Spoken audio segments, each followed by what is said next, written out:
নমস্কাৰ, মই আলপনা বৰুৱা। স্বাগতম সকলোলৈ। মই যিহেতু ডায়েবেটিছ ৰিভাৰ্ছ কৰিছোঁ আৰু ৱেটো লছ কৰিছোঁ, ৩-৪ মাহৰ ভিতৰত মই 14 কেজি ওজন কমাইছোঁ। আজি 11 মাহে মই কোনো ঔষধ নোখোৱাকৈ মোৰ ডায়েবেটিছ বা ব্লাড চুগাৰ খুব সুন্দৰকৈ নিয়ন্ত্ৰণত আছে।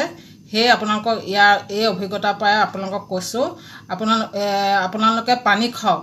পানীৰ গুৰুত্ব বহুতেই আছে। ৱেট লছ কৰিবলৈ হওক বা ডায়েবেটিছ ৰিভাৰ্ছ কৰিবলৈ হওক, পানীৰ গুৰুত্ব যথেষ্ট হয়। আপোনালোকে কুহুমীয়া গৰম পানী খাওক, প্ৰতি ঘণ্টাত এগিলাচকৈ। মই তেনেদৰে খাইছিলোঁ। যিসকলৰ কুহুমীয়া গৰম পানীৰ ব্যৱস্থা নাই, তেখেতসকলেও ঠাণ্ডা পানী হ'লেও আপোনালোকে দিনটোত অন্ততঃ ৩-৪ লিটাৰ পানী খাবলৈ চেষ্টা কৰক। কাৰণ আমাৰ চৰ্বি গলিবলৈ আৰম্ভ কৰিব আৰু ব্লাড চুগাৰটো আমাৰ পেচাবৰ থ্ৰুৱেদি ওলাই যাব। সেইটো কাৰণে পানীৰ গুৰুত্ব বহুত, ৱেট লছ কৰিবলৈ হওক বা ডায়েবেটিছ ৰিভাৰ্ছ কৰিবলৈ হওক। আৰু সেইটো কাৰণে ক'লোঁ আপোনালোকক পানী খাওক। দিনটো অন্ততঃ ৩-৪ লিটাৰ আপোনালোকে পানী খোৱাৰ ব্যৱস্থা কৰি লওক। ধন্যবাদ।